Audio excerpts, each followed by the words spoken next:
On our next episode of Painting and Travel, Roger and Sarah visit the studio of renowned portrait artist James Ingwersen in Door County, Wisconsin. Sarah talks with the artist in his studio, and Roger paints a landscape on the artist's property.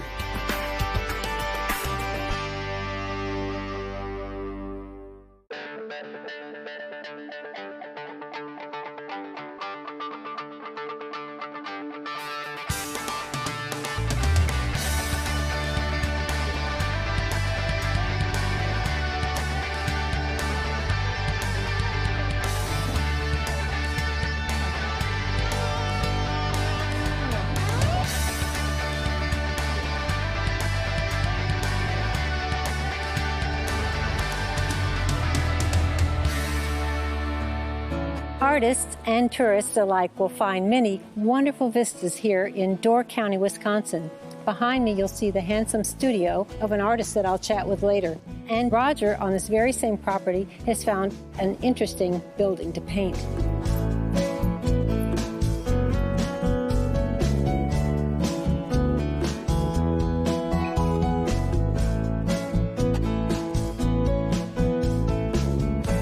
Sister Bay, Wisconsin, and we're in the beautiful home and studio of master painter James Ingwersen. Jim, I'm thrilled to be here. This is just a beautiful studio, and it's very special to be around many of these lovely portraits that you've done. And I'm wondering, how did you enter the world of art? In my junior year of high school, I had an art teacher that said, Jim, you've got to, as soon as you get out of high school, you got to go to art school. And I went to the American Academy of Art, spent 4 years there painting and drawing. And when you went to college, when you got other art instructors, did you find them very helpful, or was it simply being in an environment where you could paint every day? My teacher used to say the first 10,000 heads are the hardest, and they get easier after that. So repetition, just like in music. That's right, yeah, just doing it. Those are your scales, your building blocks. Yeah, that's right. When you do a portrait, what is your major influence on the portrait? Is it the person? Is it the lighting, colors? What do you start with? Well, the lighting is to me, the most important thing, getting the right lighting, because light creates form. I imagine you take your own pictures. I do, yeah. I'm very particular about my photography and my lighting of the subject and the composition of the pose and so on. That's really key, isn't it? Absolutely. The pose can make the painting, I think, the attitude of the figure. I was reading that you work from black and white photos sometimes. And so how do you remember the color? How do you know what the color is? Once you paint something so often, and the various colors of hair and skin tones and so on, I can just make notes now.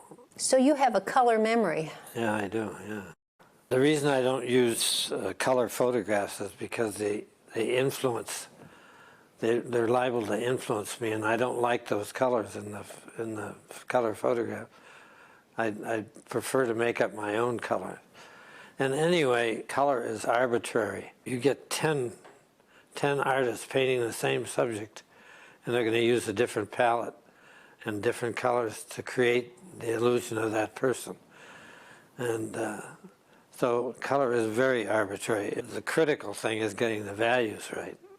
And so is the black and white more apt to clearly show you the values? yes, I think so, absolutely. And then you have some color notes. So she who has a, I don't know, strawberry blonde or a dishwater blonde? Or yeah, like the painting I did 3 months ago, same color hair. I see. All right, what was that note? I do have a memory for the various colors that I see. I could remember your hair, for example. If I took a black and white photograph of you, I could remember your color of your hair. Then I would just paint your scarf any colors that I chose to paint them.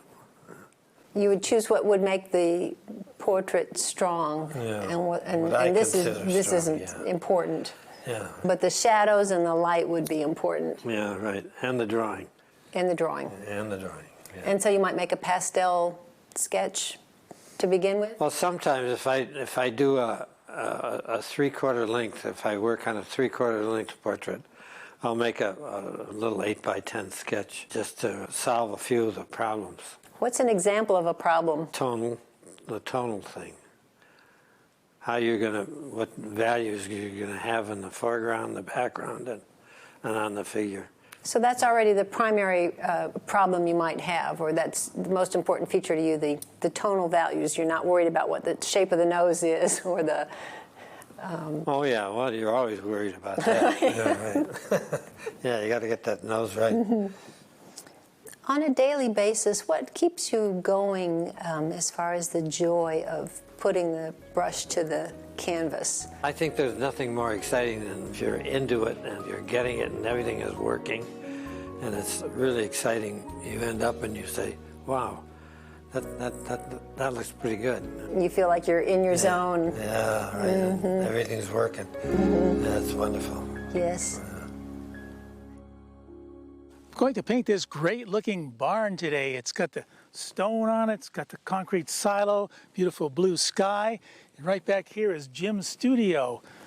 I'm using a 9 by 12 inch piece of masonite covered with gesso, and I'll be using acrylics, titanium white, ultramarine blue, cerulean blue, alizarin crimson, a transparent Indian yellow, cadmium yellow light, and I have a few earth colors, burnt sienna, burnt umber, yellow ochre, and a chromium oxide green.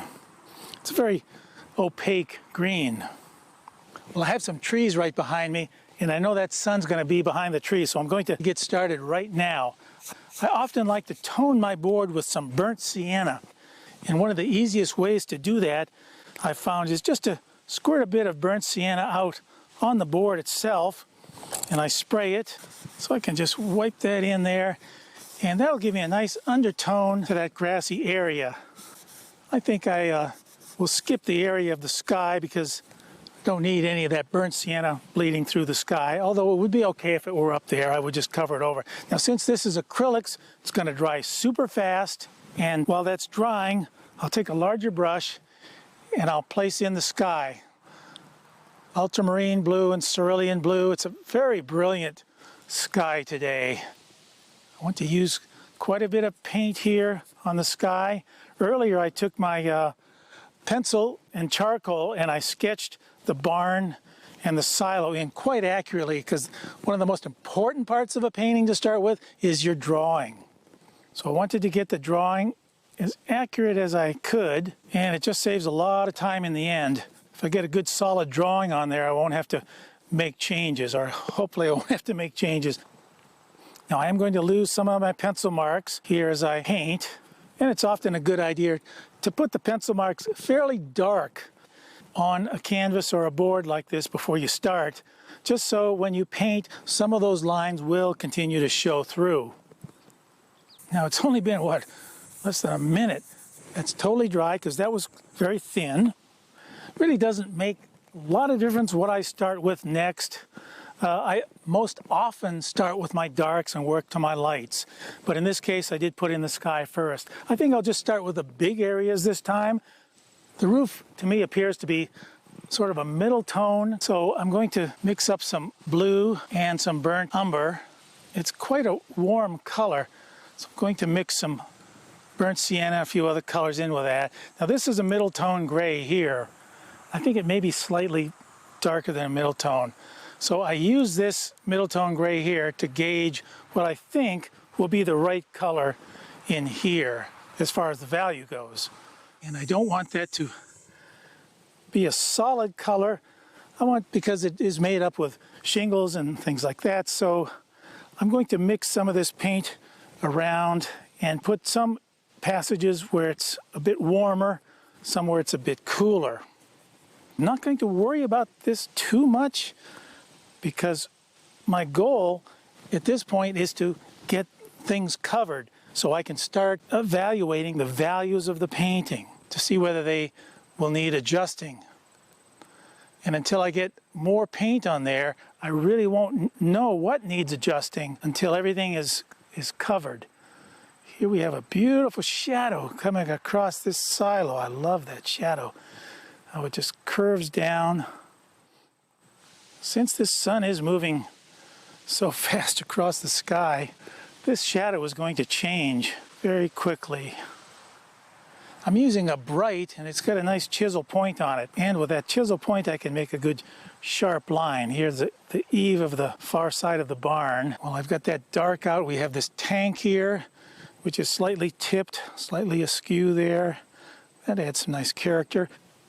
Okay, I'm going to put in some of these dark greens. I can see my drawing through here just a little bit, just enough actually. I have a very dark tree over here to the right. I'll get that real dark in there. This tree comes over and it sort of outlines the edge of that tank. With my chromium oxide green, maybe a bit of burnt sienna, I'll lay in this grass color. And I'll let some of this burnt sienna bleed through, so that'll give me a nice warmth underneath this green. Here's this little shed. I want to change the colors slightly on this from what I see, maybe brighten up a few of the areas. For instance, on this shed, I want to brighten that. Got a little metal barrel here. I don't know what that held, maybe water or something, I'm not sure. I'm going to have to scrape my paints off quite frequently here because they're just drying so fast today. Barn has a nice warm glow to it with these stones, so this burnt sienna will help down here. We have a dark window in there, but I'm taking some yellow ochre and some burnt sienna, and this will be opaque. And I'm just going over this, that this is somewhat lighter than the burnt sienna, and it indicates some stones in there. Now, I actually had to move here just a few minutes ago because the sun was going behind the tree, so the drawing I had on here originally is slightly different than what I'm looking at right now. It's a great little roof here. Shingles are all falling off. That's got a lot of character. I'm going to give that roof a little bit of a sway back there. We've got the window here, right there. And I'll go up here and I'll grab the top of the silo. That looks like it's made out of cement. There's a nice curve around here. Now it's time to get the sunny side of the silo. Primarily yellow ochre. I'm going to warm that up with a touch of burnt sienna. And I squint my eyes as I look at that to try and get these values right. As I squint my eyes, the silo is just a little bit lighter than the sky. So this sky color I think is just about right. And it comes down right on top of that barrel. And then underneath the barrel I can see some more of the silo. And then some of the leaves interfere with it there. That makes a nice little pattern. A touch more white, and I'll just lighten this one area of the silo right kind of in the middle there. I need to brighten the greens up quite a bit right down here in the foreground. So I'm with my cadmium yellow and chromium oxide green, make a pretty brilliant green. And I'm going to sort of scumble that on there just with the edge of my brush. And when I do that, some of that background, those first two layers, the burnt sienna and the darker green will show through. Hopefully it will give me that grassy look. Now right between the silo and the tree, there was a little space there. I'm going to make some sky color again and put this sky down a little lower, right down here. I'm going to eliminate a few of those trees. Now I've had to move my easel couple times here. The shadow keeps creeping up on me, so I've had to kind of move along so I don't get in the shade here. So I've lost my perspective of what my original drawing was. Well, I've got the sky color here. I'll put in a couple of negative areas. These are pretty solid bushes here, so I don't need too many of these, but a few little sky holes here and there. Now, if I creep over this way some, I see that field back there, and it's a light green color. The sun is really hitting it. So with yellow ochre and chromium oxide green and some white, I'll put what looks like this distant field way in the background. And there were a set of trees beyond that, so they'll be slightly darker. Put those trees right in there. So now I can sort of walk behind that silo. I can see another field and another set of trees way in the distance. Now I made these trees very dark to begin with, but there is a lot of light hitting them. So I'll take a lighter green again and wipe off my brush so I have a dry brush with just some paint on it. And I'll try and add some of the lighter portions of the tree to give it some form. And I'll do the same thing here, a few lighter passages. And this very back, the sun is really hitting it back there. I'm going to lighten that even more. Another highlight on the top of this barrel. That barrel is actually catching a lot of the light from the sky, so I'm going to take my cerulean blue and give that a touch of cerulean blue in there to sort of reflect the color of the sky up here. And with the dark color is going to be made a lot of different ways. I often take my ultramarine blue and burnt umber. That just makes a good neutral dark color and dark value. Now this shingle roof needs some texture to it, and obviously it would be a mistake to try and add every shingle there is up there. So I'm just going to suggest 1 or 2 rows of them here and there, and hopefully that will be enough to give the idea and the impression that there's shingles over the whole entire roof. In fact, if I were to try and add all those shingles, I think it would just be too much information, and it would lessen the impact of the painting overall. Here's a shadow back here. This still seems slightly too light for me and needs more texture. I'm going to take a wash here of some burnt sienna, a bit of ultramarine blue, just put a wash on there to cut that down. It was just jumping out too much. This is the area I want to focus on more. This does not say very much. In fact, when I started to do the drawing, I had more of the barn over this way, and I had more roof. So I moved the whole thing back over this way, and even though this is in the center, I think it makes an all right composition. Well, I think now it's time for me to pick up a small pointed brush and dive into a few of the details here. The most important thing is done now. I have everything covered, and I think I have the composition about how I want it.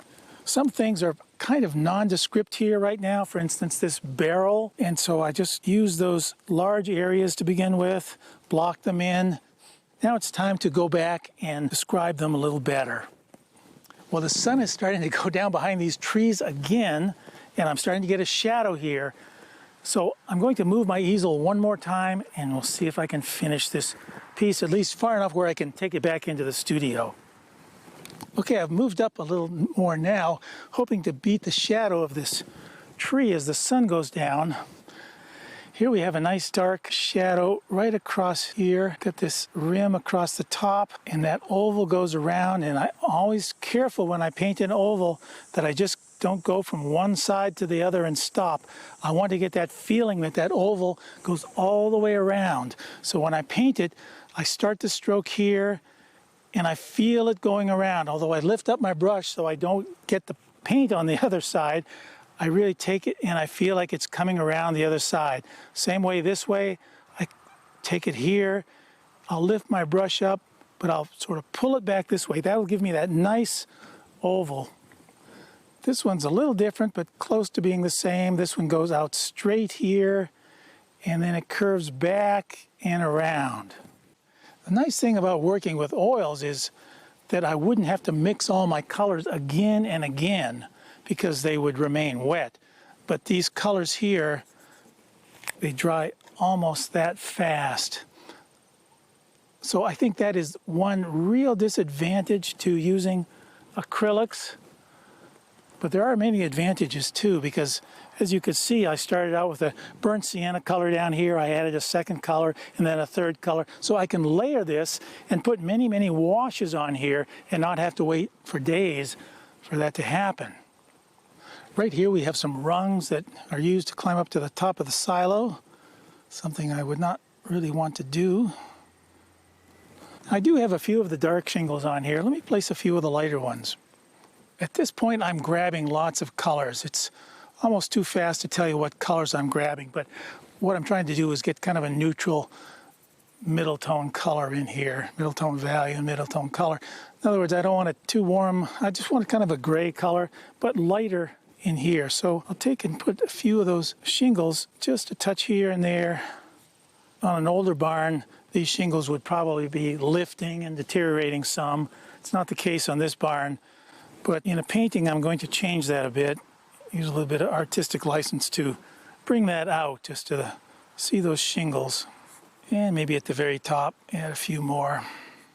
Now here on the silo, which is concrete, it's made up of, looks like oval bands of concrete. And I don't want those to stand out very much.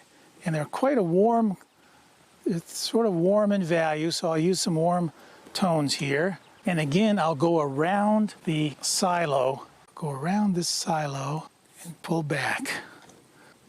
Next one down, a little lower. I feel that coming around the other side. Now as I come down lower, these ovals or ellipses, they start to flatten out. The higher I get, the more oval they are, the more round they are. As I come down lower, they get squashed. Now they're starting to get quite flat down here. When they get to the horizon, those ovals would be perfectly straight across. So here's the horizon right here. So right about here, they really start to pan out, get flat. I have a few over here, but I can't see them too much. This is a very important part of the painting right here. I'm catching some reflected light off this barn onto this side of the silo. And it appears to be quite warm. And I didn't see that earlier because the sun really was in a different position. But I like the looks of that. So I'll take my burnt sienna, yellow ochre.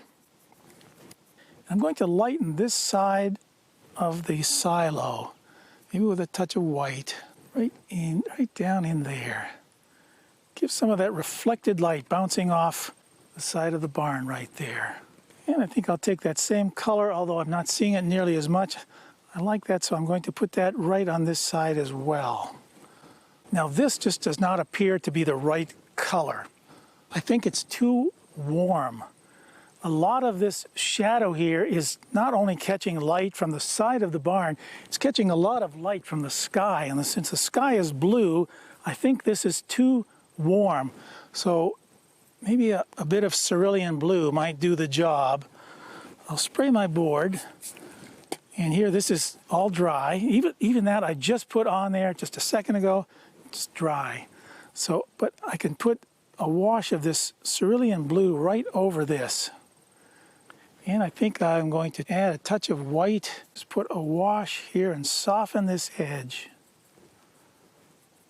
A bit of texture might help the side of this silo. It's very clean and pristine, but I think for the sake of the painting, I'll rough that up somewhat, because often on these silos, there's lots of staining and that sort of thing. So I'll just spray my silo again here with some water, and just with a light touch, just drag a few little areas of texture down on the side here. And I think also this shed is too red. I thought that might add a bit of foreign note, a little foreign color to it, but it's too much. So I'll take some burnt sienna, yellow ochre, and I'll place a few boards in, a few horizontal boards this way, and that will add some of the detail in here as well. Touch of cerulean blue, just to vary the color. I think this area here, although dark, can be almost one of the darkest parts of the painting. I'll mix my ultramarine blue, alizarin crimson, and Indian yellow, my three primary colors. It's going to give me a very dark color. If I want it a little cooler, I'll just add blue. If I want it a little warmer, I'll add some red or yellow. A couple shadows creeping across the ground. This set of trees here needs some work, and I think I want a nice soft edge on those. So I'll mix a green, and I'll wipe my brush off to give myself a dry brush, and I'll scumble some colors on here right towards the top. And with that dry brush, some of the paint that still remains on the brush will come off and give me a nice soft look on the edge of those trees. Well, the sunlight has gotten behind the trees again for the fourth time, so I'm going to take a few photographs, and with the information I have here, we'll go back into the studio and finish the painting. Sometimes very little needs to be done to a painting when back in the studio, and I felt that was the case here. I did go over the trees with a lighter green to give them more form, but was careful not to make it too light, which could break up the large shapes of the trees in general, and I didn't want to do that. The negative areas were placed in the trees to give them a more airy look. I thought the silo needed some attention here in the studio, and I did that by simply tidying up some of the brushwork. A few highlights were added on the sunny side, and then a wash of cerulean blue on the shadow side where the sky would be lighting the silo. It proved difficult to get the ellipses on the silo very accurate out in the field, even though I tried, so I redid them here in the studio. Basically, finishing this piece was all about adding small details. A few highlights here and there, such as on the side of the small sheds, the stone wall, and the blue barrel. Details were added to the cupola with the window panes and the weather vane. One main area I thought needed to be worked on was the area of grass. It just seemed too harsh, especially with the sky already being so vibrant and dominant. So I placed a wash of greenish gray over the entire area to kill some of that bright, unnatural looking color. While it was still wet, I added a few patches of yellow where the sunlight was hitting the ground. Well, I think I'm finished with this small painting, and I hope you've enjoyed meeting artist Jim Ingwersen. Having spent time with him in his studio was a great inspiration for me, something all of us painters need now and again.